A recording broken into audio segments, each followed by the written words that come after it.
나 의원님께서 저에게 본인의 그 패스트트랙 사건 공소 취소에다가 부탁하신 적 있으시죠? 저는 거기에 대해서 제가 그럴 수 없다고 말씀드렸고요. 그런 식으로 저희가 구체적 사안에 개입할 수 없습니다. 법무부 장관은. 아무리 그 싸워도 어느 선이라는 게 있지 않습니까? 네. 근데 저건 이제 깔 거 다 까자 이런 거 아닙니까? 이게 분당대회인지 자폭대회인지 잘 모르겠어요. 그리고 전당대회라는 게 결국은 당의 어떤 에너지를 모아서 비전과 그 전략을 발표하고 새로운 리더십을 만드는 거잖아요.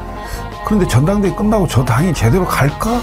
나경원 의원이 토론회 때마다 아니 왜 그렇게 한동훈 후보는 이재명 대표를 못 잡아 넣었냐라는 취지의 계속 질문을 해요. 자범이라고 하면서 본인이 구속시킬 수 있다고 사실상 자신했습니다. 그러지 못했어요. 그 후과를 자기가 아는 거예요. 그때도 보수들은 이거 능력이 있는 사람 맞아? 계속해서 물음표를 던졌거든요. 지금 다시 한번 환기하는 겁니다.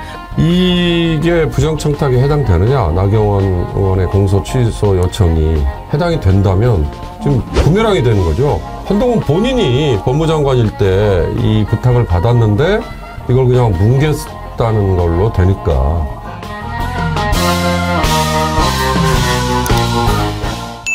정어리 몰에서 소개해드린 이열치열 몸보신 특별기획전.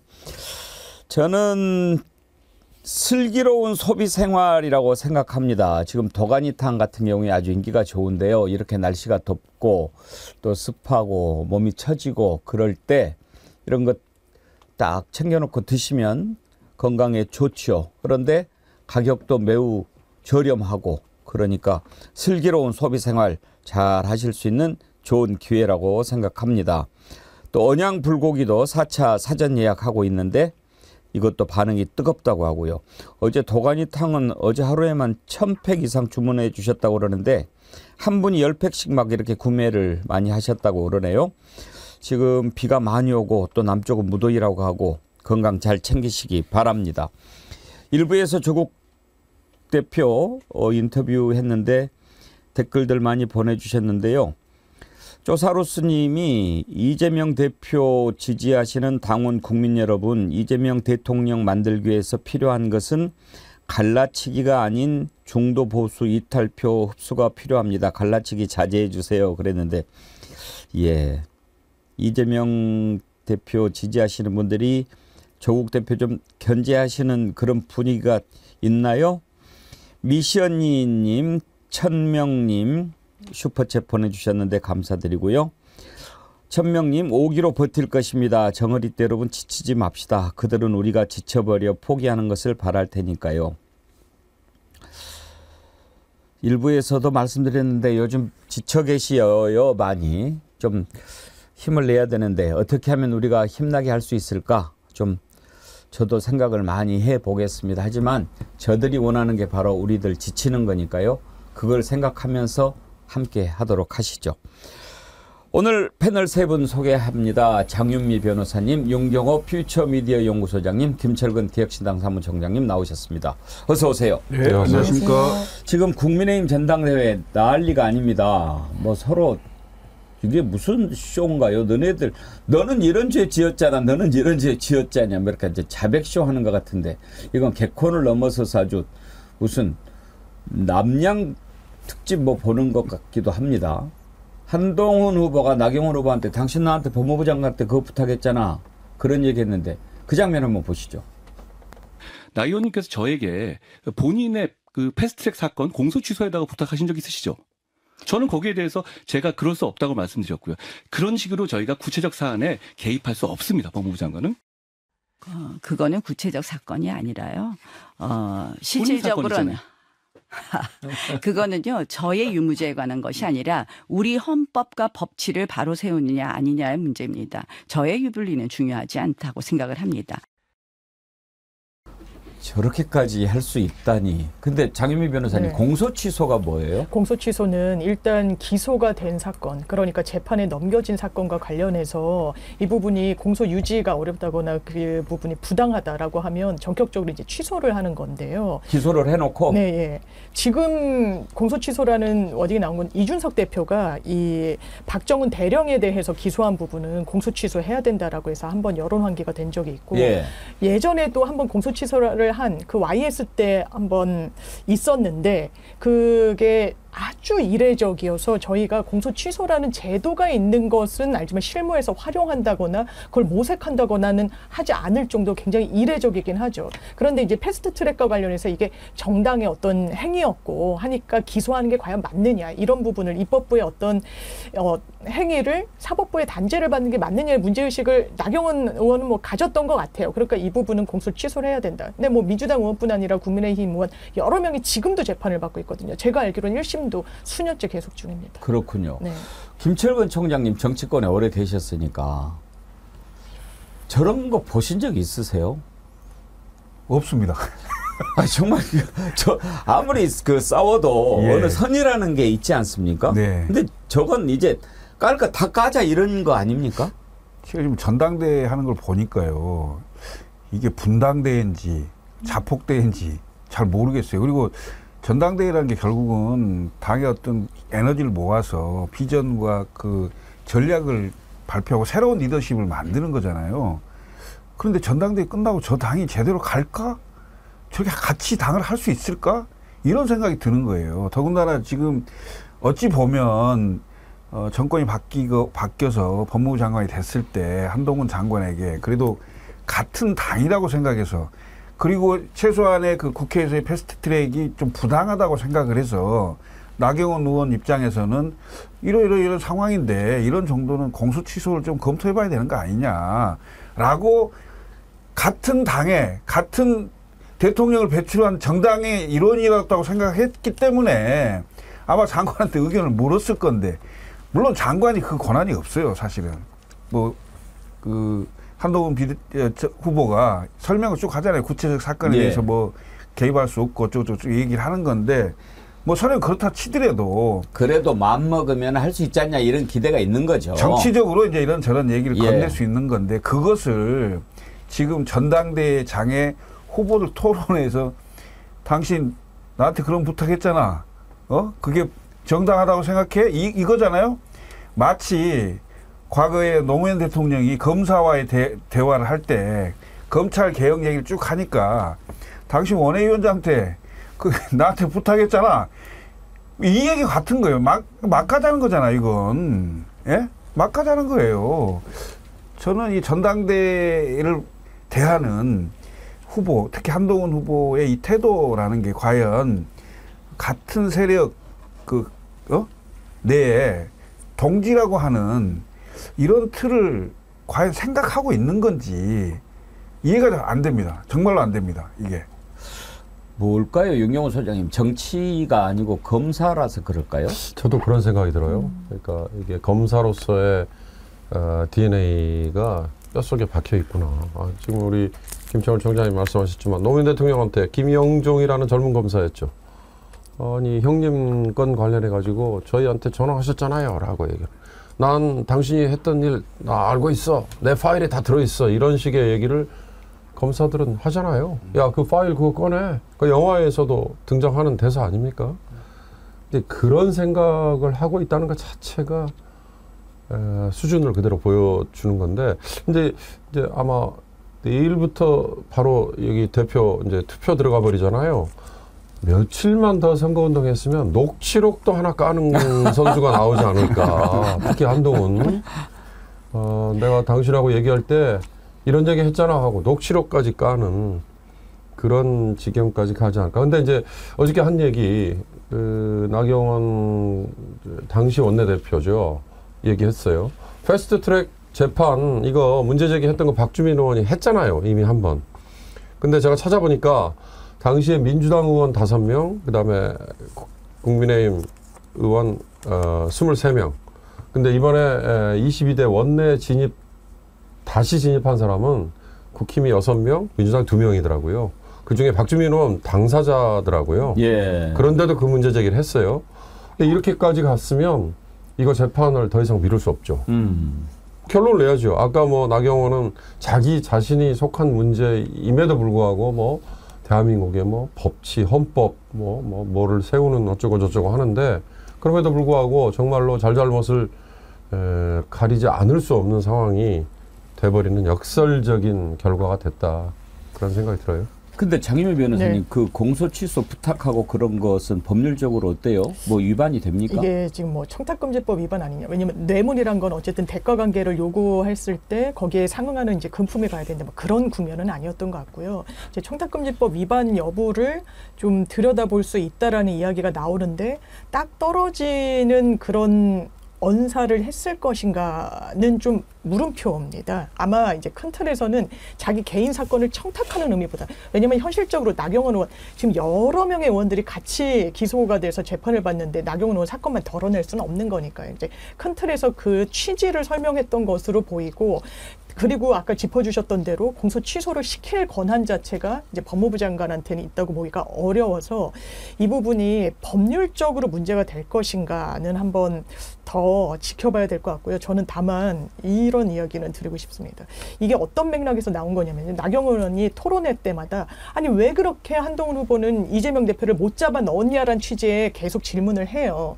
저는 그 질문 부적절하다고 생각합니다만 질문을 던지는 의도는 있다라고 생각합니다. 왜냐하면 그때 확신을 갖고 국회에서 장광설을 늘어났거든요. 잡범이라고 하면서 본인이 구속시킬 수 있다고 사실상 자신했습니다. 그러지 못했어요. 그 후과를 자기가 아는 거예요. 그때도 보수들은 아 이거 능력이 있는 사람 맞아? 계속해서 물음표를 던졌거든요. 지금 다시 한번 환기하는 겁니다. 그러면 거기에 대해서는 답변을 어떤 식으로 회피하느냐. 아니 법무부 장관이 개별 권한이 있나요? 그럼 그때 왜 그런 식으로 행동했습니까? 역대 다른 법무부 장관들은 다 국회 와서 그냥 이게 인신의 확보가 필요하다. 그냥 담담하게 얘기했었어요. 박범계 장관, 추미애 장관 마찬가지였습니다. 여야 할 것 없이 그랬어요. 그런 전례를 무시했을 때 본인이 치러야 되는 후과가 있었던 거예요. 그런데 말에서 밀리니까 바로 쏘아붙이듯이 아 당신 나한테 공소취에서 개별 청탁했던 부적절한 인간 아니냐고 폄훼를 하는 겁니다. 본인이 말로는 동지 찾고 동료 시민 찾는데요. 하는 행동과 언사 이런 걸 종합하면 타인을 최소한 동지로라도 생각하지 않는 거죠. 이런 분이 정치를 하는 게 맞는지 의문입니다. 하나 더요. 이번에 또 서로 폭로하고 그러는 과정에 한동훈 댓글팀 운영 얘기도 나왔지 않습니까? 그건 법으로 어떻게 됩니까? 그거는 법률적으로. 실체가 일단 있어 보이는 부분이 전 개인적으로 있다고 생각합니다. 왜냐하면 이준석 대표도 아니 예. 나한테 그때 대선 때 썼던 애들 좀 풀어야 되겠다고 얘기해서 자기가 놀라니까 그냥 딱 끊어버리더라. 천하람 대표도 이게 김건희 댓글팀, 뭐 한동훈 댓글팀 뭐 있었다는 취지의 또 이야기를 하고요. 그렇다면 이 부분이 김경수 지사 때도 그렇고요. 원세훈 전 국정원장 때도 기본적으로 이런 댓글을 올리는 그 사이트의 업무를 방해하는 겁니다. 건전한 여론 형성의 자유를 방해하고 완전히 저해하는 것이거든요. 그래서 법원도 비난 가능성이 매우 높다고 보는 거예요. 여론을 왜곡시킬 의도에서 작전을 하는 것이니까요. 그거의 실체에 대해서 이야기하십시오. 왜냐하면 본인이 주고받았다는 그 장해찬 최고가 계속 의혹 제기를 하잖아요. 본인이 받았던 그 다음날 그 참여연대를 조지자라고 하고 자기가 바로 다음날 그걸 SNS에 실제로 올려요. 실체가 없지 않습니다. 한동훈 장관은 모른다. 아, 이렇게 이야기하지 말고 정확하게 답변하십시오. 그 징역 2년입니까? 그 최소가 그렇게 돼 있을 겁니다. 법정형이. 왜냐하면 김경수 지사가 한 2년인가 받았으니까요. 네. 아니 댓글팀은 뭐 별도로 저는 그 자체만으로 정말 심각한 문제라고 봐요. 김건희 씨가 스스로 보냈다는 문자에도 제가 그런 의혹과 오해를 받습니다. 뭐 이런 표현이 있었잖아요. 그러니까 김건희 씨도 댓글팀으로 추정되는 뭔가 여론 조성, 좋게 얘기하면 여론 조성, 안 좋게 얘기하면 여론 조작을 위한 팀을 가동했다면 그건 어마어마한 일 아닙니까?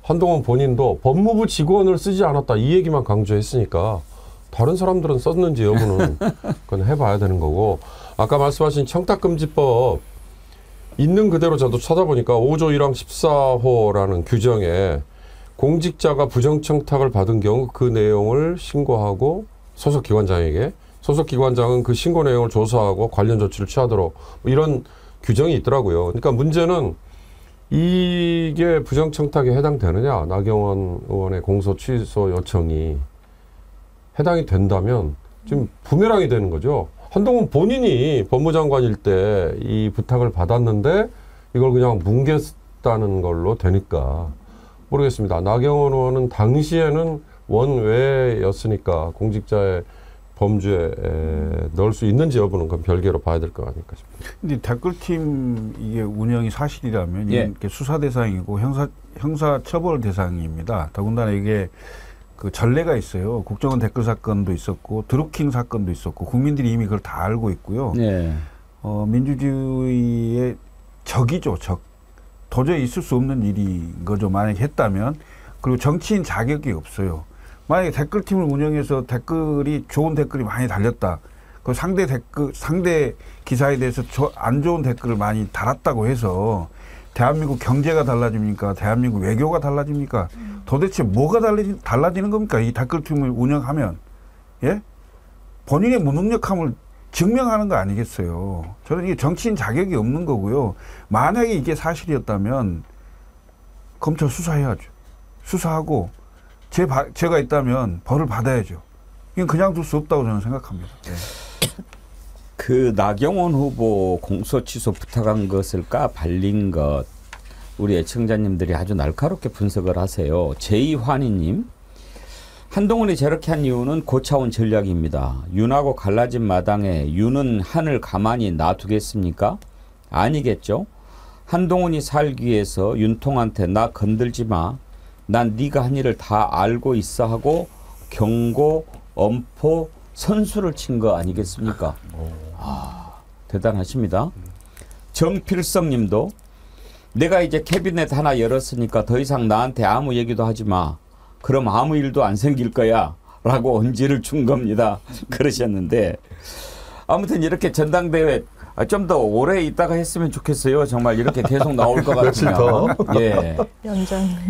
아주 자백 쇼를 보는 것 같은데 한민수 민주당 대변인 선거 끝나면 다 같이 손잡고 한번 수사 받아봐라 그렇게 얘기를 했는데 들어보시죠.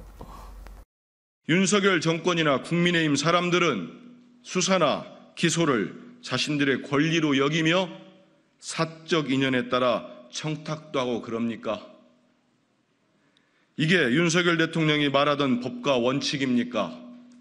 나경원 후보께서는 대한민국의 헌법과 법칙 운운하지 말고 판사 출신 국회의원으로서 자신이 자행한 공소 취소 청탁 사건에 대한 입장을 밝히고 국민 앞에 석고대죄하십시오. 당무 개입, 불법 댓글팀 의혹, 폭력 사태를 넘어 이제는 형사사건 청탁이라니 국민의힘은 선거를 치를 것이 아니라 후보 모두 다 같이 손잡고 자진 출석해 검찰의 수사를 받아야 합니다.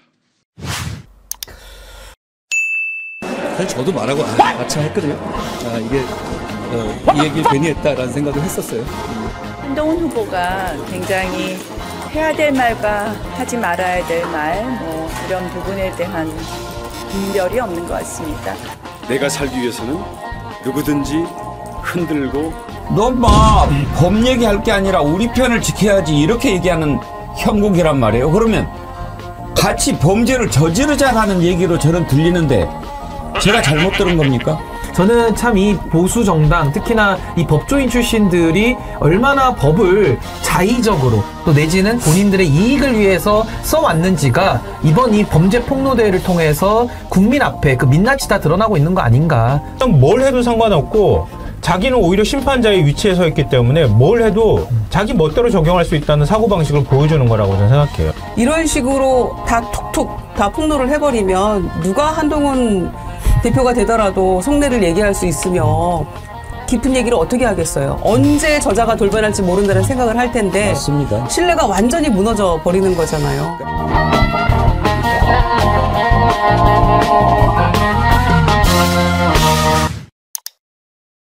근데 요즘에 그 국민의힘 전당대회 과정에서 오고 가는 얘기 어제 또 이렇게 토론회 하는 거를 봤는데 저는 그걸 보면서 아무리 생각해도 이해가 안 되더라고요. 그러니까 이제 한동훈 입장은 그거 아니에요. 그걸 개인적으로 이렇게 부탁하면 되냐. 자기 살려고. 그리고 법무부 장관이 그런 거 할 수 있는 이치에 있지 않다. 그런 얘기인데 막 한동훈을 공격하는 걸 보면 네가 아무리 법을 지키고 어떻고 그런다고 그래도 동지 아니냐. 그거를 동지가 부탁하는데 그러면 되냐라고 하는데 마치 노골적으로 너 법을 어겨라 이렇게 얘기하는 것 같은 그런 생각이 들던데요. 근데 지금 이제 국민의힘 전당대회가 그 범죄를 서로 폭로하고 있는 이런 형국 아니겠습니까?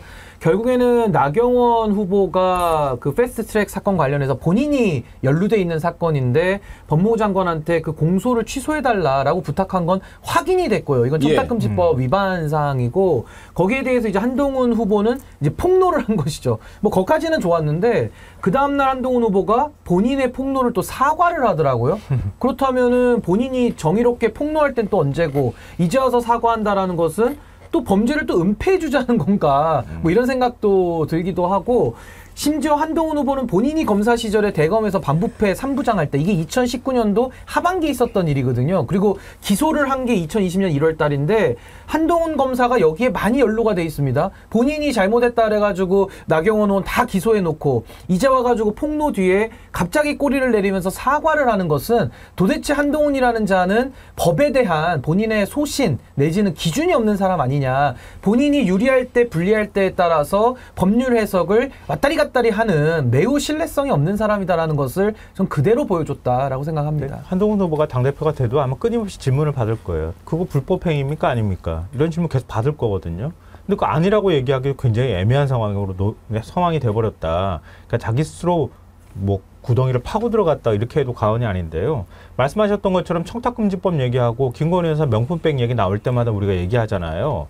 청탁을 한 사람도 청탁을 받았다고 하는 사람도 다 문제가 있는 거예요. 그러니까 청탁을 한 행위를 한 거는 그건 명백하게 불법이거든요. 그러니까 나경원 의원은 불법 행위를 한 거예요. 그럼 그 불법 행위를 인지했다고 하면은 한동훈 장관도 그 불법 행위 인지한 부분에 대해서 신고를 해야 된단 말이에요. 근데 그 묵인하고 넘어갔다는 거잖아요. 꼼짝없이 두 사람 다 당할 수밖에 없는 상황이 된 건데, 그러니까 이걸 단순히 정치적인 뭐 논쟁으로 이렇게 흐를 게 아니라 법적으로 처벌을 해야죠. 수사해야죠. 근데 요즘에 참 윤석열 정부 들어서서 나타나는 특이한 현상 중 하나인데, 아니 문재인 정부 시절에도 그랬는데, 국민의힘 의원들은 뭘 해도 검찰은 우리 수사 안 할 테니까 뭘 폭로해도 괜찮아. 뭘 해도 어떤 불법 행위를 저질러도 괜찮아. 이렇게 생각하는 것 같아요. 왜 수사 안 합니까? 민주당에서 만약에 이런 논란이 있었으면 바로 와가지고 수사하지 않겠습니까, 검찰이? 그냥 가만히 있잖아요. 그리고 저는 권익위의 행태를 유심히 보고 있는데요. 권익위는 청탁금지법을 주관하는 부서입니다. 주관하는 그 위원회인데 지금 뭐 이재명 대표 관련해서 또 뭐 권익위가 갑자기 또 조사의 칼날을 빼들었는데 김건희에 대해서는 오히려 뇌물을 합법화시켜주는 유권 해석을 내리고요. 이재명 대표 그 헬기에 관해 가지고는 이제 조사까지 한다는 거 아닙니까? 그러면 좋습니다. 이번에 나경원 의원 부정청탁 금지에 대해서 전직 법무부 장관이 방송에서 생방송에서 이제 공개를 해버렸거든요. 여기에 대해서 조사하는지 안 하는지 한번 지켜보겠습니다. 저는 제일 황당한 게요. 이철규 의원이 이런 글을 썼더라고요. 좌파 언저리에서 기웃거리던 자들이 숙주를 앞세워 우리 당을 넘보며 밤나라 대추나라 훈수질하며 끼어들고 있다. 이제 한동훈을 좌파로 몰고 가는 건데요. 그걸 보면서 저는 누구를 얘기하는 걸까? 자, 이철규 의원이 누굽니까? 찐윤이라고 부르죠. 저는 한동훈이 좌파일 거라고는 생각하지 않습니다. 다만 윤석열은 좌파인지 우파인지 잘 모르겠어요. 무슨 뭐 생각이 있어 보이지 않으니까요. 그런데 좌파 언저리에서 기웃거리다가 숙주를 앞세워 우리 당을 넘본 사람이 윤석열 아닌가요? 그렇죠. 그건 자세히 따져보면 그 말씀이 맞는 말씀이에요. 좌파 언저리에서 기웃거리다가 숙주를 앞세워 우리 당을 넘본 사람. 그건 한동훈보다는 윤석열한테 더 해당되는 말이 아니에요? 저희가 볼 땐 그런데 이철규 의원은 이제 한동훈 후보를 비판하고 싶은 거겠죠. 숙주 아니냐. 그 주변에 이를테면 진중건 또 그 누구죠? 회계사? 김경률 회계사. 팀들. 뭐 그 팀들 얘기하면서 지금 그렇게 빗댄 것 같은데, 그러니까 또 진중건 교수가 또 받아쳤잖아요.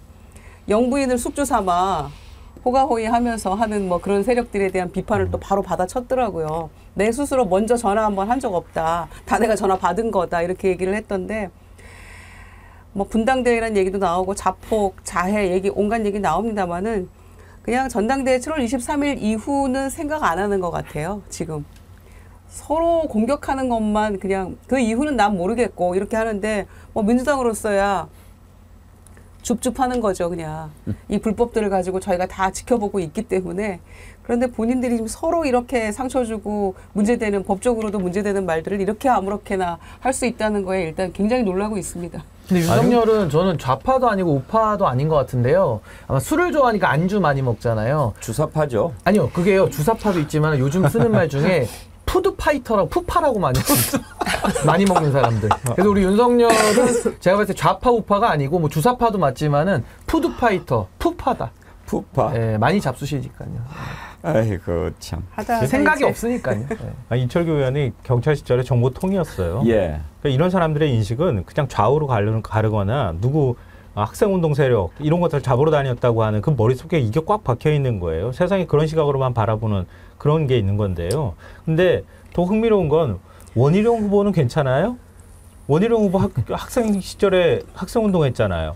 그리고 그 위장 취업도 했었거든요. 학생운동하면서. 찐좌파는 저기 원희룡 후보 아니에요? 그렇게 따지면은? 그것도 서로 싸우더라고요. 그러니까 누구를 좌파라고 부릅니까?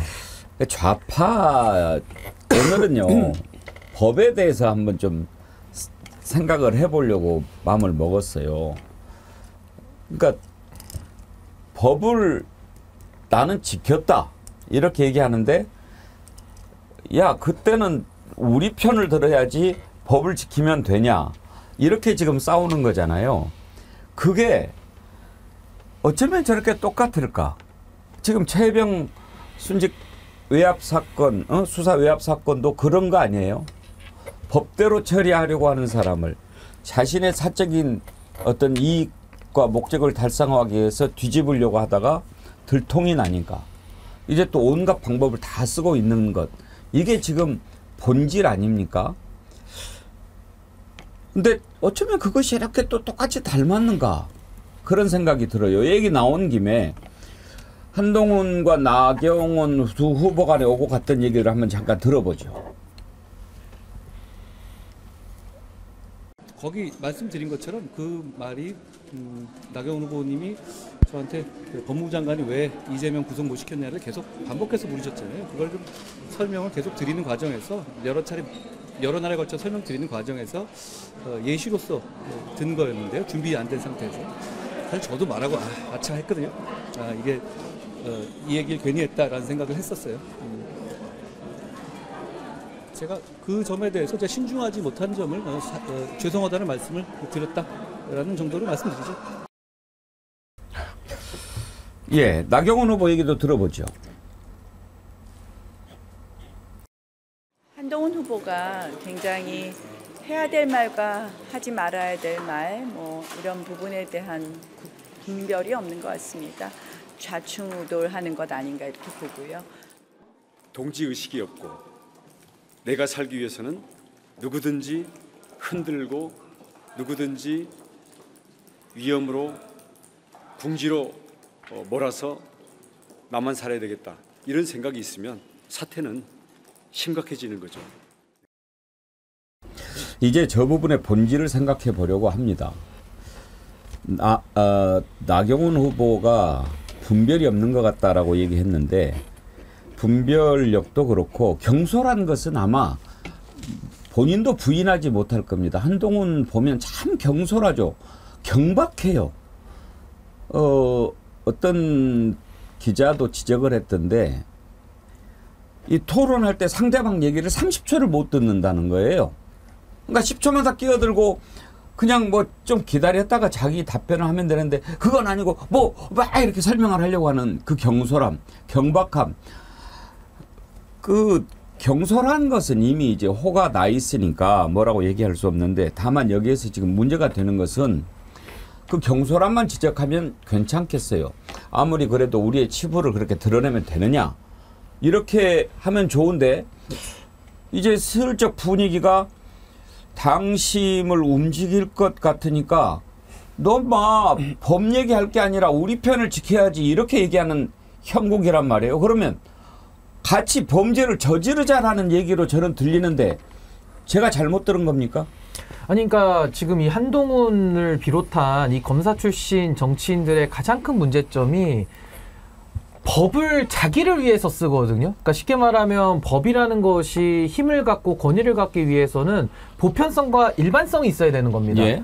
그래야지 기준으로 다 같이 지키면서 법이 힘을 가지지 않겠습니까? 근데 이 사람들은 자기들한테는 한없이 관대하고, 그러니까 범죄까지도 범죄가 아니라고 법을 동원해서 막무가내 궤변을 쏟아놓고요. 상대방에 대해 가지고는 그 법을 아주 엄정하게 날카롭게 아주 사실상 검찰 수사를 과도하게 할 만큼 그렇게 했었거든요. 그리고 또 그걸 통해 가지고 국민적 지지를 받아서 여기까지 온 건데, 그래서 저는 한동훈 후보가 뭐 이제 범죄를 폭로하게 된 과정에 이르는 배경을 좀 설명해 보자면은, 사실은 이제 김건희의 문자 노출이 있었고요. 거기에서 댓글팀 관련해 가지고 한동훈 장관의 실정법 위반 문제가 대두가 된 상황이었거든요. 그런 상황 속에서 나경원 후보가 본인의 무능함을 막 지적하니까 이제 본인은 공소 취소 청탁 안 했냐 이러면서 또 범죄를 오픈하게 된 이런 과정이거든요. 그래서 저는 참 이 보수 정당, 특히나 이 법조인 출신들이 얼마나 법을 자의적으로 또 내지는 본인들의 이익을 위해서 써왔는지가 이번 이 범죄 폭로대회를 통해서 국민 앞에 그 민낯이 다 드러나고 있는 거 아닌가, 좀 그렇게 봅니다. 네, 말씀에도 동의하고요. 한동훈이라는 사람 머릿속에는 상대방을 어떻게 공격해야 될지 상대방의 약점이 다 들어가 있었던 거예요. 그러니까 원희룡 후보가 막 공격하니까 노상방뇨 바로 꺼내잖아요. 이거 사분 연선시장 시절 때 있었던 일이거든요. 근데 상대방이 약점이라고 생각하고 이미 머릿속에 입력해 둔 거예요.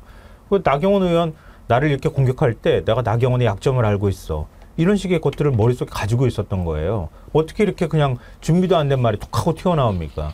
이게 알고 있었던 거예요. 저 사람들이 약점이 뭐야. 이게 일종의 검사의 습성이라고도 볼 수 있거든요. 그러니까 내가 타겟으로 삼으면 저 친구 일주일이면 그냥 보낼 수 있어. 뭐 이런 식의 사고를 머릿속에 하고 있다. 이걸 보여준 거라고 생각하고요. 둘째로는 법의 잣대가 얼마나 자기 제멋대로인지를 보여주는 거라고 생각해요.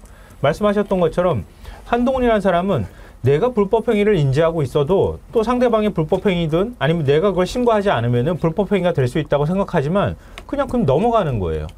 그러니까 법의 잣대가 엄격하지 않아요. 그러니까 자기가 적용하고 싶은 대로 그냥 해버리는 거예요. 이재명 대표 보십시오. 조국 전 장관 보십시오. 조국 대표 보면 그냥 내가 가가지고 타겟 삼으면은 내가 한 불법행위에 대해서는 생각 안 하고 그냥 저들을 어떻게 공격해서 꺾어버릴까, 어떻게 하면 죽여버릴까, 이런 식의 사고방식밖에 없는 거예요. 근데 우리가 다 알다시피 한동훈 후보의 딸 허위 스펙 문제, 아무 문제 없다고 그렇게 지금 강변하고 있잖아요. 결국은 한동훈 특검법 거기에 안에 들어가 있는 겁니다.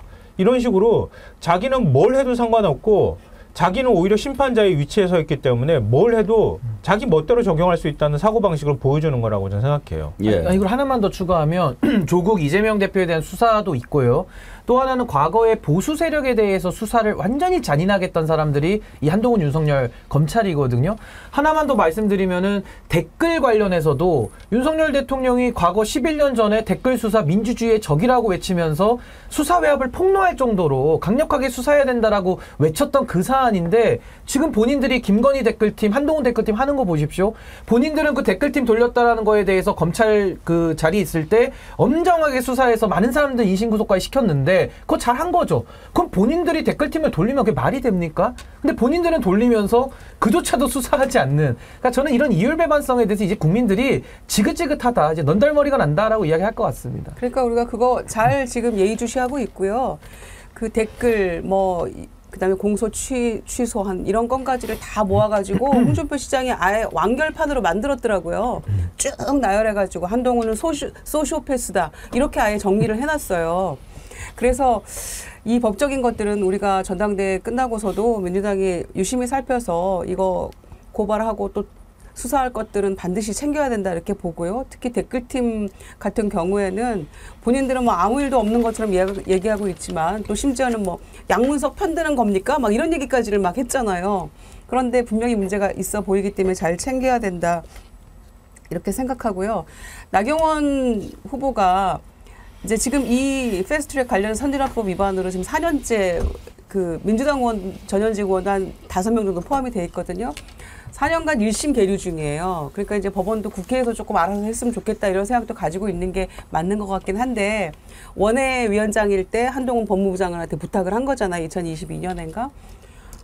명백히 잘못된 거죠. 아니 이런 거에 대해서 그러면은 나중에 민주당 집권하면 이재명 대표 건에 대해서 다 공소 취소해 그럼 해줍니까? 가능한 겁니까 그게? 지금 4년간 국회 계류인간으로 재판에 일심도 안 1심 해놨어요. 계류 중. 예. 1심에 계류 중이에요 지금. 그런 상황이라서 말이 안 되는 일을 했다. 본인이 판사 출신이면서 분명히 법적으로 문제 있는 거다라고 일단 짚고요. 한편 한동훈 후보에 대해 생각을 해보면 이제 법적인 걸 떠나서 과연 당대표로서 리더십의 자격이 있는 것인가. 저는 전당대회 끝나고 나면은 과연 지금 이제 이게 부글부글 하더라고요. 그 재판받고 있는 전현직 의원들은 정말 열받는 일이죠. 그들 나름으로는 당을 위해서 한 거라고 지금 주장하는 거잖아요. 그런데 이런 식으로 다 툭툭 다 폭로를 해버리면 누가 한동훈 대표가 되더라도 속내를 얘기할 수 있으며 깊은 얘기를 어떻게 하겠어요. 언제 저자가 돌변할지 모른다는 생각을 할 텐데 맞습니다. 신뢰가 완전히 무너져 버리는 거잖아요. 그러니까 지금 법사위에서 청문회 열리는데 이렇게 못 들어가게 막고 사실 국회 선진화법 시행된 이후로는 몸싸움은 절대 안 하려고 하거든요. 이게 이제 처벌이 된다는 걸 다 아니까. 그런데 이런 상황이 벌어지고 뭐 4년째 기소해도 재판도 안 하고 있고 이제는 공소 취소도 막 할 수 있고 이런 상황인데 뭐가 겁나겠어. 이런 생각을 자연스럽게 국민의힘 의원들 사이에 퍼지게 한 거 아닌가 싶어요. 오늘 전현희 의원이 어떻게 다쳤는지 이제 제대로 조사를 해서 벌 받을 사람 벌 받아야 되겠지만 얼굴도 다치고 허리도 다치고 그랬더라고요. 그 부분 정청래 위원장이 전현희 의원한테 물어보던데 한번 보시죠. 전현희 의원님 얼굴에 상처 입었습니까? 잠깐만 나와보세요. 보세요. 잠깐 떼보세요.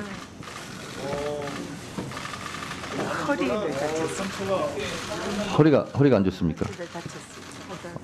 거기도 좀 멍든 것 같은데. 네. 밑에 다친 거 안 되라고 해요. 들어가세요. 지금 아까 제가 지금 계속 진행하고 있는데 뭘 대고 자꾸 괴로워하시는 것 같아서 제가 잠깐 나오시려 확인해 보니까 벌겋게 지금 여기가 좀 찢어지지는 않았는데 그렇고 본인이 지금 허리 통증이 좀 있다고 호소하고 있습니다. 아까 저도 위원장실에서 나오면서 이 회의장까지 오는데 앞을 가로막아서 굉장히 어려웠습니다. 국회 선진화법 166조는 다중에 의한 위력, 폭력은 더 무거워서 7년 이하의 징역에 처하게 되어 있습니다. 그거를 형사고발을 검토하겠습니다. 그러니까 고발하면 뭐 하냐고요. 공소 취소해버리면 되는 거 아니냐고요. 그러니까 저게 이제 그 국회 선진화법이요 처벌 규정도 매우 세고요. 저렇게 해서 이제 벌금형 이상 나오거나 이제 하면은 이게 의원들은 이제 본인의 신분이 상실되기 때문에 금고 이상일 때는요. 그러니까 거기에 대해서 의원들이 상당히 좀 위축이 되고 해서 그 동안에는 이런 물리력 행사를 매우 자제했던 건데 앵커님 말씀하신 대로 한동훈과 나경원 둘 사이의 대화를 보면. 자기들 편에 있어서는 법의 치외법권 내지는 법의 성역지대처럼 이야기를 하고 있기 때문에 저 여기에 대해서는 그 자신감으로 오늘 좀 저렇게 물리력을 쓰면서 들이댄 거 아닌가라는 생각이 좀 듭니다. 근데 국회 선진화법이 왜 생겼어요? 2010년 이명박 정부 시절에 그때 예산안 날치기 처리 때문에 막 몸싸움이 일어나고 야당이 그것 막 몸으로 막겠다 그래서 진짜 그 당시에 망치도 등장하고 햄머 막 등장하고 그랬던 시절이었거든요. 그거 막겠다고 지금 국민의힘이 만든 거예요. 황우여 대표가 만들었죠. 그런데 지금 자기네들은 다 어기고 있잖아요. 자기네들은 몸싸움, 이거 그래가지고 일명 몸싸움 방지법이라고 얘기하는 거를 자기네들이 지난번에 2009년도에 그 선거법 통과시킬 때 패스트 트랙을 올리려고 하니까 막 몸싸움하고 난리가 났잖아요. 자기네들이 만든 법 때문에 자기네들이 처벌받은 거예요. 그런데 이건 위헌 상황에 대해서 정당한 몸싸움이었다. 정당한 저항이었다. 이렇게 지금 포장하고 있잖아요. 그것도 말이 안 되는 논리고요. 이번에 역시 마찬가지입니다. 국민이 제일 싫어하는 게 바로 그런 모습인데 이번에도 법사위 여는 거 그거 몸으로 막 막았다는 거 아니에요. 그리고 의원 한 명이 다치려고 하는데 아까 전현희 의원 나와가지고 얼굴 좀 보자 그래서 확인하고 있고 국회법에 따라서 이 부분에 대해서 고발 검토하겠다고 얘기하니까 국민의 의원들이 막 소리 지르고 난리가 난 거예요. 나도 다쳤다 뭐 이렇게 얘기를 하더라고요. 심지어 누구한테 다쳤는지 얘기해보라고. 당신들끼리 다친 거 아니냐고 심지어 그렇게 얘기를 하고 있더라고요. 그러니까 이것도 저는 명백히 밝혀서 이거 막겠다고 만든 거고 자기들이 막겠다고 막는 거니까 거기에 따라서 엄격하게 법을 적용해야 된다 이렇게 생각합니다.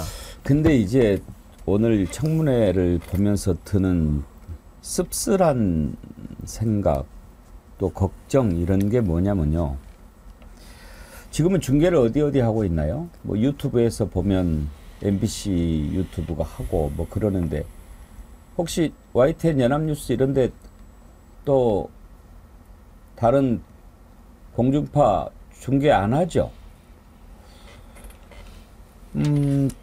지난번 청문회 2탄을 보는 것 같습니다. 주요 증인들도 출석 안 했고 이종호가 과연 나와서 뭐라고 얘기할까 들어보고 싶었는데 안 나왔죠. 이종섭, 임성근, 또 박정훈 대령, 지난번에 나왔던 또 김규현 변호사 이렇게 나온 것 같은데요. 여전히 임성근은 이번에도 선서를 또 거부했습니다. 그리고요. 이걸 또 관심을 갖고 많은 국민들이 지켜보고 있는데 주요한 방송사들이 중계를 하지 않습니다. 심지어 이 신문도 안 해요. 지금 이렇게 네이버로 검색을 해보면 이 청문회가 열리고 있다라고 하는 것을 주요 뉴스로 올린 매체가 거의 없습니다. 그러니까 이걸 통해서 보면 청문회가 열렸는지 청문회에서 어떤 얘기를 하고 있는지 뭐가 드러났는지 알 수가 없습니다. 뭐 스스로 했는지 어땠는지는 잘 모르겠습니다만 이런 일들이 이제 계속 반복될 수 있다는 거죠. 그러면 과연 진실을 밝혀낼 수 있을까? 지금 이제 정부, 여당, 현재 권력을 갖고 있는 현재 권력이지 않습니까? 여기에서 야, 뭐 거기 뭐하러 가냐? 뭐 이거는 위헌이니까 우리가 위헌을 가지고 싸울 거야. 이런 식으로 하면서 주요 증인들 출석을 못하게 하거나 또는 안 해도 되게끔 생각을 심어준다면 과연 이게 실효성이 있을까? 이런 걱정을 하게 되는 거예요. 이걸 어떻게 극복하느냐? 저는 그게 가장 큰 과제인 것 같습니다. 그러니까요. 그래서 사실은 방통위원장이 굉장히 중요하잖아요. 24일, 25일 이제 인사청문회 이틀 동안 하게 되어 있는데 과연 우리가 끝까지 막을 수 있을 것인가의 문제도 있는 것이고요. 지금 우원식 국회의장 중재로 방송사법 통과시키는 것도 이제 조금 여야에 전부 다 이제 그 전제를 좀 달아서 보자고 하고 있는 중인데 여당이 과연 그런 것들을 제대로 해서 그 협의체 안에 들어와서 이걸 논의할 자세가 준비가 되어 있을까 이런 것도 걱정이고요. 그래서 그냥 암담하죠. 암담한 현실이고 그 이진숙은 산 넘어 산이라고 이제 이동관, 김홍일에 의해서 정말 더한 사람이 나타나가지고 이게 상식적인 대화마저도 이제 아예 안 되더라고요. 그래서 그런 것도 걱정이긴 한데 청문회 24, 25일 날도 좀 잘 지켜봐야 되고요. 그때쯤 본회의 열어서 사실은 이제 그 방송사법이나 이런 것도 통과를 시키려고 하고 있는 참인데 청문회 결과에 따라서 좀 달라질 수도 있겠죠. 얘기 나온 김에요. 언론 얘기가 나온 김에 어제 대통령이 새로 과학기술정보통신부 장관 후보자로 유상임 서울대 교수를 지명했잖아요. 그래서 그걸 딱 보면서 저 사람은 누구지? 옛날에는 이렇게 내각이 바뀌고 또 장관 후보자를 지명하면 어떤 분야에서 정통한 사람일까? 특히 이제 뭐 정무 감각이 필요한 때는 어떤 경력을 지녔을까? 이렇게 생각하는데 요즘에는 딱 이렇게 되면은 이거는 김건희 라인일까? 아니면 윤석열 친구일까? 막 이런 생각하게 되지 않습니까? 여러분들도 맨 처음부터 쭉 그 짓을 해왔으니까요. 그래서 저는 서울대 교수, 그러면은 뭐 이번에는 과학기술정보통신 쪽의 전문가를 찾았겠거니 이렇게만 생각을 했는데 알고 봤더니 지금 이제 법사위에서 아주 열심히 뛰고 있는 법사위 국민의힘 간사가 누군지 아십니까? 바로 유상범 의원인데 그 유상범 의원의 형이더라고요. 그러니까 인재풀이라는 게 지금 그렇다는 것을 보여줍니다. 근데 왜 제가 언론 얘기를 하려고 하냐? 이렇게 지명을 하면 정신이 똑바로 밝힌 언론이라면 그걸 지적해야죠. 왜 이 정권은 이렇게 인재 풀이 좁은가? 그냥 아는 사람 통해서 인연 닿는 사람으로만 나라를 어떻게 꾸려가는가? 널리 인재를 구해서 좀 앞으로 가야 되는 거 아닌가? 이런 걱정을 해야 상식이 있는 언론 아닙니까? 그런데 언론이 뭐라고 썼는지 여러분 보셨습니까? 맨 위에가 유호성 둘째 형이에요. 유호성 배우 있지 않습니까? 친구에 나왔던. 그러니까 유호성 형이 과기부 장관 후보가 됐다. 그러면서 셋째 형은 국회의원이다. 이렇게 제목을 뽑는 거예요. 또 다른 언론은 얼마나 훌륭한 어머니길래 이렇게 셋 다 훌륭하냐. 또 이렇게 초점을 맞춰요. 이건요 정말 나쁜 짓입니다. 대통령이 장관을 데리고 일을 하는 거지 않습니까? 나라 일을. 그러면 어떤 사람을 뽑아서 어떻게 일을 해야 되느냐. 이게 매우 중요한 거고 대통령 혼자서 일을 하는 것도 아니고 원래 일도 안 하는 사람이지만 그러면 장관이 매우 중요한데 그냥 그 풀에 그 나물에 그 밥으로 이렇게 하는데 그걸 또 어머니가 훌륭하네 형제간이 훌륭하네 그 얘기를 하고 있어요. 그러니까요. 또 하나 더 보태면요. 그 형들이 너무 공부를 잘하고 그래가지고 유호성은 이름으로보다는 그 누구누구 동생으로 불렸다. 거의 무슨 위인전 쓰고 있더라고요. 기사가. 그 장관 후보자 지명자가 어떤 스펙과 그 직무 적합성을 가지고 장관에 지명됐는지에 대한 설명이나 해설보다는 그냥 유호성과 관련된 거의 연예 기사처럼 이렇게 난 걸 봤어요. 뭐 이 개각도 그냥 뜨문뜨문 하나씩 하가면서 총리는 아직도 여전히 그 자리에 있잖아요. 그래서 국민적 관심에서도 굉장히 멀고 관심도 없는 그런 개각이 돼버리고 있는데 그런 기사조차도 굉장히 연예 기사처럼 풀어쓰고 있기 때문에 사람들이 그냥 유호성 형이 장관 되는구나 이 정도로만 그냥 생각하는 거예요. 그러니까 그것도 정말 비겁한 거죠. 언론이 이래서는 안 됩니다. 언론이 죽으면 그 나라는 죽어버린 겁니다. 아니 국민의힘 유상범이 어떤 사이입니까? 윤석열과. 그러면 그 풀에서 벗어나지 못하는 이런 식으로 인사를 해서 어떻게 국정을 이끌고 갈 수 있겠느냐. 그런 걱정을 해야 언론이지. 유호성 형이 뭡니까? 요즘에 개각 기사가 거의 사라졌어요. 근데 그 지적하는 언론들이 가끔 가다가 나오는데요. 뭐 한국일보도 어제 오늘 좀 지적을 하긴 했더라고요. 근데 이 총선 직후에 참패 당하고 난 다음에 뭔가 국정 쇄신을 위해서 개각할 거라고 하는 기대가 있었잖아요. 왜냐하면 대통령실 수석들도 전부 사표를 냈고 그리고 국무총리 장관들 역시 다 마찬가지였거든요. 근데 그 국무총리 그대로 두고 있잖아요.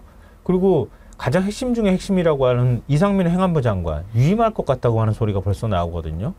그리고 지금 여성가족부 장관은 5개월째 계속 공석 상태로 그냥 두고 있는 거예요. 이대로 그냥 가겠다는 뜻 같아 보여요. 도대체 여가부를 끌고 갈 의지가 있는지 없는지 의심스러운 상황이고 지금 개각도 찔끔찔끔 내고 있는데 대통령실 출신들이 전부 차관급으로 싹 들어가는 상황이고 기재부 출신들이 심지어는 환경부 장관으로 가더만요. 환경부 장관 오늘 기사 나온 것도 그거였는데 환경부 장관으로 내정된 인사가 기재부였을 때 그때 그 환경 대책에 대해서 오히려 예산을 다 깎아버렸다. 이렇게 해가지고 또 논란이 되고 있기도 하거든요. 이런 방식이에요. 그러니까 인사로 예전에는 이런 어떤 문제가 발생하거나 그러면은 국정 동력이 떨어지면 개각을 통해서 다시 국정 동력을 회복하기 위해서 좀 더 신선한 인사를 그 장관으로 임명한다거나 국민들한테 뭔가 국정을 이렇게 바꿀 수 있습니다라고 하는 걸 보여주는 걸 하거든요. 근데 윤석열 정부는 그런 것조차 전혀 할 의사가 없다는 걸 지금 이번 개각이 그대로 보여주는 것 같아요. 오히려 내 뜻대로 가겠다는 걸 그대로 지금 개각을 통해서 보여주고 있다고 생각해요. 근데 저는 이게 약간 대한민국의 현재 위기 내지는 정말 국가적 붕괴 위기를 저는 걱정을 해야 되는 게요.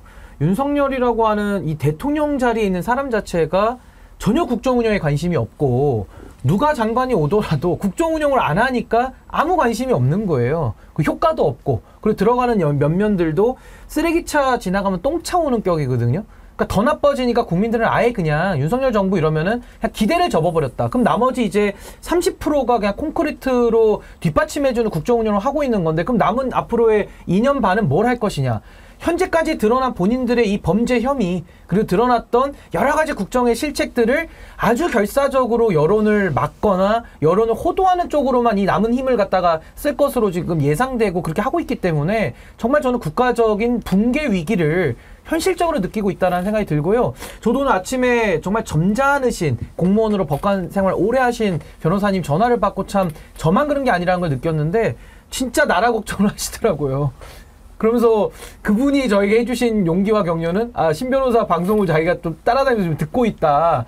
정말 나라 걱정을 하신다는 겁니다. 그 보수적인 분조차도. 그래서 저는 정말 이 나라적 위기라는 것을 정말 이제 피부로 느끼고 있다. 그게 이제 개각의 무관심으로 드러났다고 저는 생각합니다. 근데 그러고 보니까 부산이대희님이 참 날카롭게 지적해 주셨네요. 지금 법사위에 완전히 그 친구판이네요.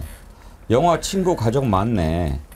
감독 동생 곽규택, 주인공 형들 아이고 고마 셀이 치아라 막 그러는데 지금 국민의힘 법사위에 곽규택 의원 있잖아요. 들어와 있죠, 법사위에. 곽규택 의원은 오늘 제일 난리친 사람. 그 영화를 만든 감독 곽경택 감독 동생이에요. 그리고 거기에서 주인공을 맡은 유호성 형이 유상범이고 지금 완전히 급판이 됐네요. 참 우연의 일치긴 한데요. 오늘 법사위 청문회가 있어서 좀 왔다 갔다 합니다마는 전현희 의원이 다치는 장면이 입수가 됐다고 그러는데 그거 한번 보시죠. 뒤에서 밀려요. 사고네 사고. 사람 다친다. 사고. 사람 다친다. 왜 그래? 사고.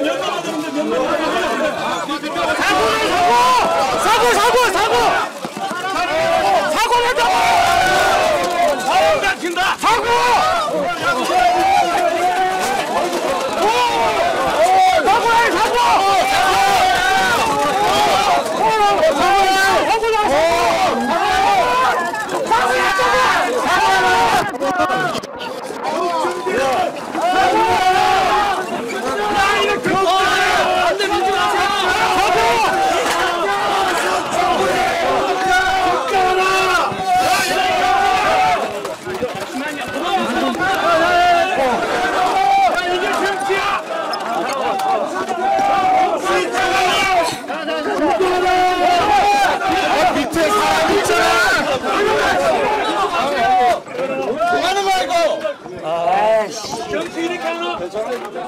앞에 사람 쓰러진 거 안 보여?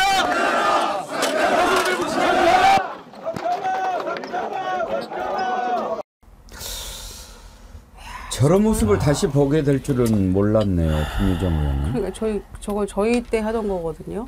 그러고 나서 박근혜 정부 때 19대 국회에서 국회 선진화법이 만들어졌는데 저희야 뭐 81명이 날아다녔었죠, 사실. 본회의장도 보름 동안 점거하고 MB 악법 막겠다고 그렇게 했었는데 유혈이 낭자한 시절이 있었어요. 그런데 지금 그로부터 몇 년이 지났는데 저런 모습입니까? 저것도 아니 아무 명분이 없잖아요. 국회 법 절차대로 하는 것이고 국민들이 청원했기 때문에 몇 명입니까? 오늘은 150만에 육박하는 국민들이 청원한 거에 대해서 절차대로 청문회 열어서 좀 따져보겠다는데 그걸 막겠다고 저렇게 국민의힘이요.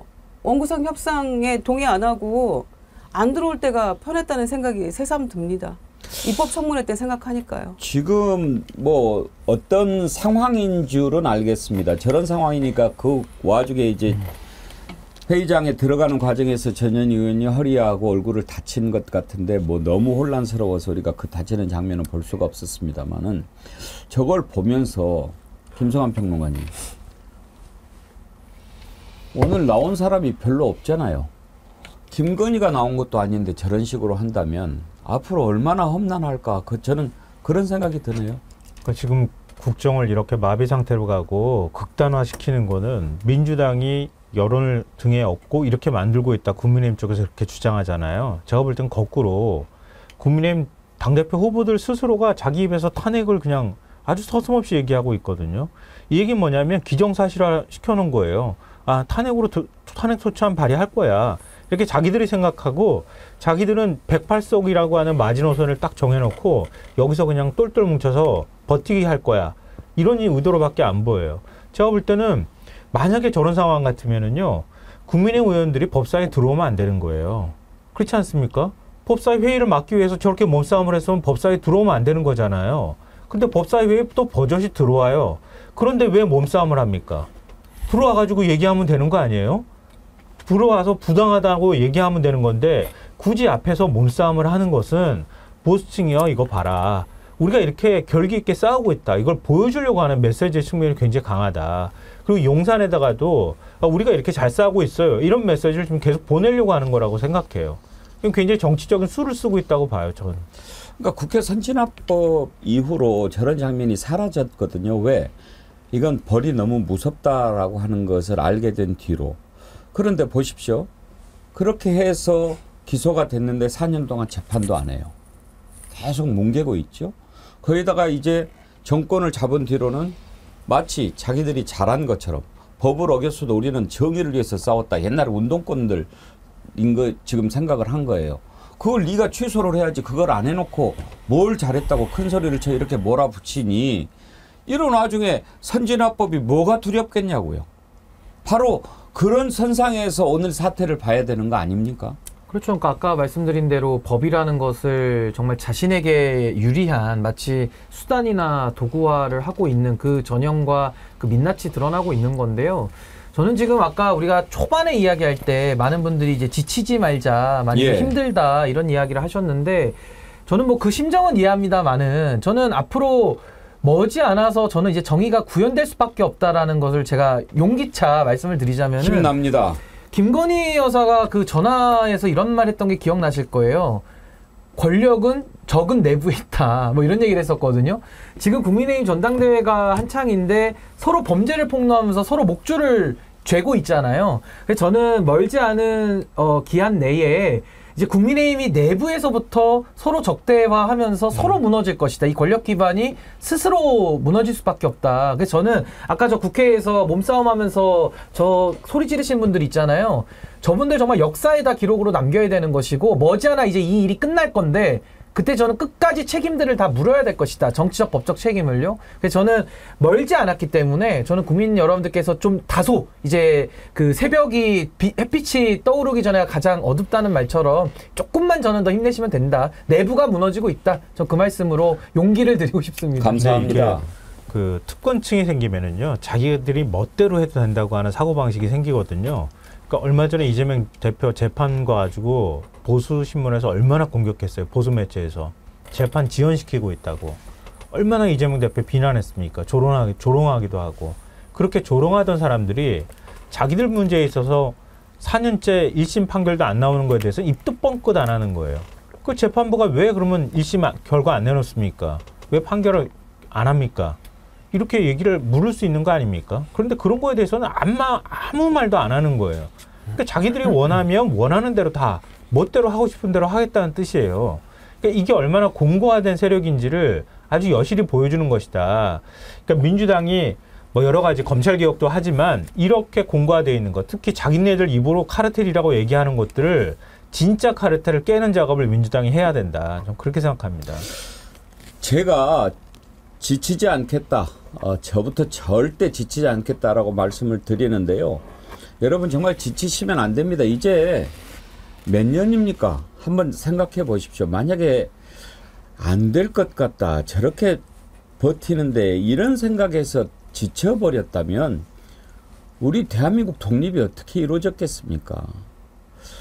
역사를 더듬어 보면은요.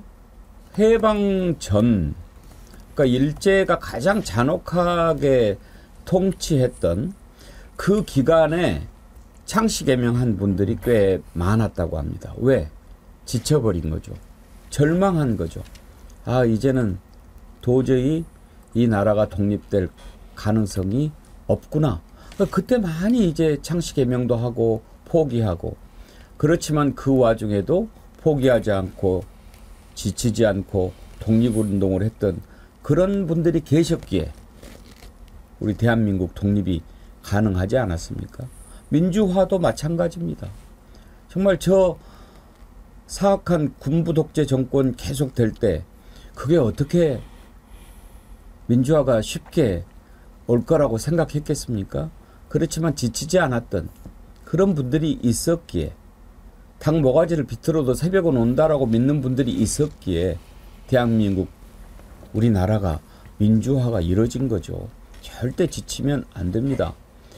그걸 못 참아서 친일파가 되고 그걸 못 이겨내고 변절을 해서 변절자가 되고 그냥 따뜻한 밥 한 끼에 눈이 멀어가지고 동지들을 배신한 사람들, 그 사람들의 지금 보십시오. 최소한도 본인은 무덤에 침을 뱉기 또 뱉거니와 자식들이 부끄러워서 못 사는 겁니다. 지금 저는 다 보입니다. 그래서 저는 하나만 더 추가하면요. 국민의힘의 내부에 그 기득권이 무너져 있는 것도 하나의 증상이고 이게 그 정의의 동조효과라는 게 있습니다. 그러니까 내부 고발을 혼자 하기는 되게 외로운데요. 우리 박정훈 대령이 그동안 1년 동안 힘들게 버텨주지 않았습니까? 국민들도 옆에서 응원 많이 했고요. 오늘은 청문회장에 김규현 변호사가 또 용기를 내서 또 한 번 힘을 내고 있습니다. 그러면 정의를 밝히는 사람이 이제 2명이다? 그럼 그 2명이 또 4명이 될 거예요. 또 4명이 되면 4명이 또 8명 되거든요. 그러면서 이제 이 내부에 있는 각종 제2, 제3의 박정훈 대령들이 이제 쏟아져 나올 거기 때문에 그게 국민의힘의 내부 권력 투쟁, 권력의 붕괴와 맞물려서 반비례하면서 올라오는 거거든요. 그래서 전 앞으로도 제2, 제3의 박정훈 대령이 각 부처에서 다 쏟아져 나올 가능성이 매우 높다. 그래서 저는 조금만 더 힘을 내시면은 머지않아 저는 밝은 날이 올 수밖에 없다. 그리고 윤석열 정권 저 일당들이 그 책임 지금 뭐 물을 수 없을 것 같잖아요. 다 물을 날이 올 겁니다. 제가 볼 때는. 저한테 힘을 주시는 분들 감사합니다. 동천성님, 지치지 않아야 합니다. 정의는 살아있습니다. 이수봉님, 국민 진돗개 좋은 말씀 감사합니다. 화이팅. 그러면서 슈퍼챗 보내주셨는데 예, 진심으로 감사합니다. 여러분들이 계셔서 제가 지치지 않습니다. 정원철 해병대 예비역연대 회장 벌써 1년이 됐다. 시간이 길어지고 있다는 게 너무 힘들다. 그렇게 얘기를 하셨는데 한번 들어보시죠. 그 시간이 벌써 1년입니다. 근데 그 1년이 계속해서 길어지고 있다는 것이 너무나 마음 아프고 너무 힘듭니다. 최선을 다해서 우리 국민들 눈높이에 맞게 특검을 반드시 반출하도록 하겠습니다. 예, 이재명 대표가 이제 예비역연대를 만났는데 정말 특검 빨리 좀 이루어져야 될 텐데 지금 국민의힘 하는 짓을 보면 잘하면 반란표도 나올 것 같긴 합니다만은 한동훈 대표에 대한 반란표가 좀 나와줬으면 하는 게 정말 저희 모두의 염원인데요. 벌써 1년이 돼버렸는데 아직까지 진실에 정말 가까이 다가가지 못하고 있는 것도 너무 안타깝고요. 임성근 사단장 오늘 여전히 또 나와서 증인 선서 안 했는데 엊그제 김기환 해병대 사령관이랑 함께 이 최상병 묘소에 가서 참배를 했더라고요. 무슨 낯으로 거기를 갑니까? 저는 그 장면을 보고 와, 사람이 진짜 인간이 이렇게 가증스러울 수 있는가? 어떻게 거기를 어떻게 갑니까? 무슨 낯으로? 그런 생각이 들었는데 오늘 와서 또 그럼 오늘은 증인 선서라도 하려나? 그랬더니 여전히 똑같은 모습 보이고 있잖아요. 와, 정말 이건 기만이죠. 그래서 더 안타깝고요. 오늘 오후 그 청문회를 통해서 조금 더 진실에 한 발 다가갈 수 있는 입법 청문회 때도 우리가 예상치 못한 것들이 조금 많이 나왔었는데 좀 그런 모습들이 좀 나왔으면 좋겠습니다. 최병 1년 한번 우리가 잠깐 돌아보는 시간을 갖도록 하겠습니다. 1년 동안에 최병 관련해서 참 많은 일들이 일어났는데 더디 가는 것 같아도 반드시 진실은 밝혀집니다. 이제 하나하나 드러나고 있지 않습니까? 왜 그런 일이 일어났는지 최병 관련 모험 한번 저희가 준비한 영상 보시죠. 야, 이거 수력을 어떻게 내려가냐? 못합니다, 선배님. 이거 하면 안 됩니다. 위험합니다. 보여? 얼굴 보여? 얼굴이 안 보입니다. 야, 알았어. 그 친구가 수영하지 않아? 예, 수영 잘 한다고 합니다. 얘들 언론 이런 데 접촉이 돼서는 안 되는데. 증언은 하되 증인 선서는 거부합니다. 한 사람의 경로로 인해서 이 모든 것이 꼬이고 모든 것이 엉망진창이 되고 지금 현재 수많은 사람이 범죄자가 되었습니다. 왜 이렇게 무리하게 진행을 해서 이런 인명사고가 나게 하느냐. 앞으로 대민 작전을 하더라도 이런 일은 절대 일어나면 안 된다. 이렇게 좀 질책성 당부를 한 바 있습니다.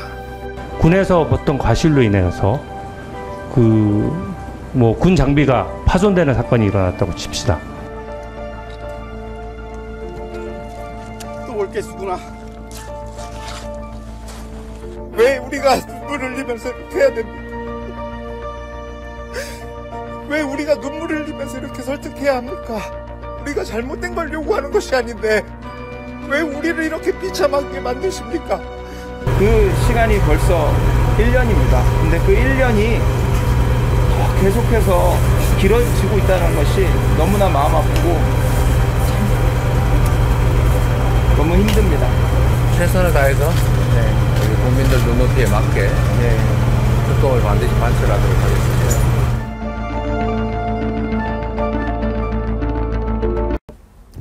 저 영상을 지금 법사위 청문회장에서 한번 틀어서 보여주고 싶군요.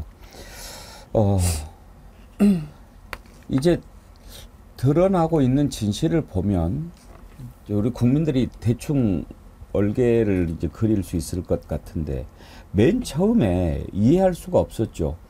아니 사단장이 책임지는 거 당연한데 그래서 그걸 박정훈 대령이 그렇게 하겠다고 했는데 그걸 뒤집었어요. 뒤집은 것까지는 좋은데 오히려 박정훈 대령을 항명죄로 벌을 주려고 해요. 벌을 주고 있죠. 왜 그럴까? 맨 처음에는 이렇게 생각하지 않았습니까? 이태원 참사 때 윤석열이 보여줬던 인식. 죄는 구체적으로 따박따박 물어야지. 그러지 않으면 전근대적이다. 이런 얘기했죠. 그래서 그때 그 기조를 본인이 유지하려고. 왜냐하면 말도 안 되는 짓을 해고도 고집을 안 꺾는 사람이니까요. 부대 열중시효 제가 사례를 여러 번 들지요. 본인이 실수로 부대 열중시효를 못 해가지고 밑에서 있는 사람이 대신 부대 열중시효 구령을 내렸어요. 그러면 그 실수를 인정하고 그 다음에는 잘 기억을 했다가 부대 열중시효를 해야 되잖아요. 그 다음에도 안 해버려요. 왜? 내가 잘못한 걸 인정하기 싫으니까. 그런 자예요. 그러다 보니 지금은 군대 행사가 있으면 대통령이 안 합니다. 아래에 있는 지휘관이 그냥 부대 열중시효해요. 이렇게 바꿔버린 그런 자입니다. 대통령이라고 하는 자가. 그래서 그냥 그 기조를 유지하려고 고집을 부리나 보다 했는데 나중에 보니까 아주 보통 열심을 가지고 이 일을 한 게 아니더라고요. 이렇게 열심히 하는 사람이 아닌데 왜 이렇게 열심히 했을까 사람들이 궁금해하기 시작했죠. 그래서 이제 그걸 밝히려고 했는데 그 다음 과정이 더 이상했습니다. 핵심으로 있는 사람을 대사로 보내, 국회의원 만들려고 해줘, 공천을 줘, 별별 자리를 다 챙겨주는 걸 보면서 뭔가 드러나서는 안 될 일이 있는 것 아닌가? 저렇게 열심히 감추는 걸 보면 그러면서 이제 조금씩 진실에 다가가는데 휴가 중인데도 전화를 해, 몇 번 전화를 해, 막 이렇게 하는 과정을 보면서 이건 뭔가 이상하다. 그런데 이제 800에 7070도 나오고 개인 휴대전화도 나오고 그 개인 휴대전화 하면서 김건 이름이 나오고 이제 결정적으로 공익제보자가 등장하면서 그 단톡방 안에 있는 이종호, 임성근의 관계가 나오면서 아하, 이종호가 누구냐. 이건 김건희 도이치모터스 주가 조작 사건의 공범 관계에 있는데 그 사람하고 임성근하고 같은 해병대로 엮여져 있고 임성근이 자기가 당할 것 같으니까 그 사실을 잘 알고 있는 이종호한테 구명을 부탁해서 이종호가 VIP한테 뭐 이렇게 한 것 아닐까. 이런 게 지금 심증이죠. 구체적인 증거만 나오면 이건 보통 문제가 되는 거 아닙니다. 그렇죠? 아니, 그러니까 임성근 사단장은 저기 아까 육성에도 나오지만은 그 실종 사건 났을 때도 애들 언론 접촉하지 말라고 그때부터 은폐를 하는 DNA가 시작이 된 사람이에요. 근데 저는 그 이종호 씨가 지금 뭐 VIP 언급하면서 김건희다까지 얘기는 했고 저렇게 휘저어놓고 다녔는데 임성근은 모른다? 근데 골프 약속은 잡았다? 국민들이 이해가 안 되는 일 하는 거 아닙니까? 그러면 임성근 같은 사람은 아주 무슨 뭐 천운을 타고났습니까? 아무 부탁 안 해도 막 밖에서 다 누가 구명로비를 대신해주고 정권이 이렇게 흔들릴 만한 범죄를 자기를 위해서 누가 대신 저질러준다는 얘기입니까?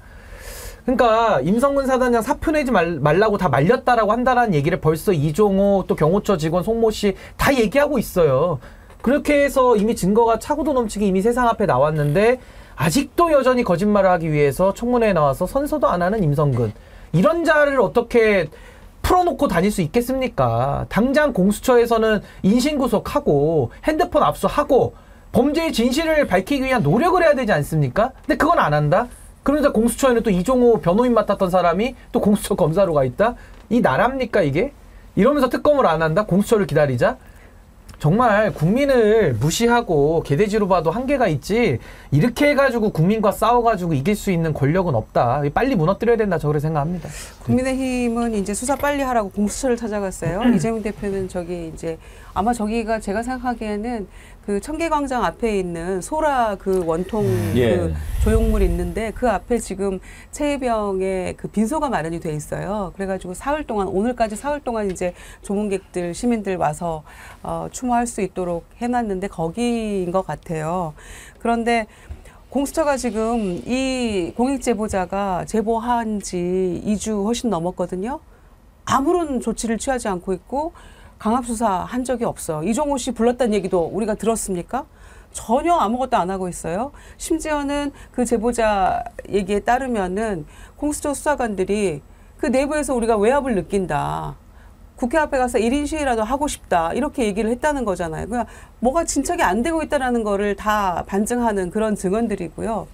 더군다나 그 멋쟁 해병 단톡방에서 작년 5월에 골프를 주선했던 전 경호처 직원이 송모 씨라는 거잖아요. 그 녹취록 공개된 걸 한번 보십시오. 해병대 쑥대밭 만들고 군 인사 다 좌우한 게 경호처장이다. 그런 얘기가 나오고요. 두 번째는 그 이종호 씨가 입 열면 영부인 다친다. 그래서 용산에서 굉장히 신경 쓰고 있다. 이 이종호 씨에 대해서 이런 녹취록이 나왔어요. 그러면 우리가 이제 실타래가 풀리잖아요. 아, 이종호 씨가 얘기하면 목줄을 쥐고 있기 때문에 어떤 청탁이나 로비도 다 통하는구나. 그러니까 관련자들 다 승진시켜주고 어디 보내주고 대사 보내고 이게 가능하구나. 그러니까 내가 자신 있게 VIP한테 내가 얘기할게. 사표 내라고 하지 마. 이런 말도 가능했구나. 다 느껴지는데 정작 본인은 오늘 나와서 다 설명하겠다라고 했는데 왜 안 나타납니까? 그러니까 이게 정말 심각한 문제죠. 예, 윌리엄님, 빼앗길지언정 내어주지 마라. 빼앗기면 찾을 수 있으나 내어주면 되돌릴 수 없다는 말이 생각납니다. 그러셨는데, 예, 이제는 지치지 말자 캠페인을 좀 벌일 때가 됐습니다. 오늘 많은 분들께서 저한테 힘을 오히려 주시는데 제가 눈물이 나려고 그러네요. 변함없이님, 공정과 상식의 정어리언 여러분, 우리가 왜 지칩니까? 박정훈 대령님, 김규현 변호사님 같은 분들에게 우리가 힘을 모아서 응원해야 할 때입니다. 그러면서 슈퍼챗 보내주셨고요. 상강뜰님, 오늘 점심은 정의도시락으로 먹고 결코 지치지 않을 겁니다 하셨는데 슈퍼챗도 함께 보내주셨네요. 진심으로 감사합니다.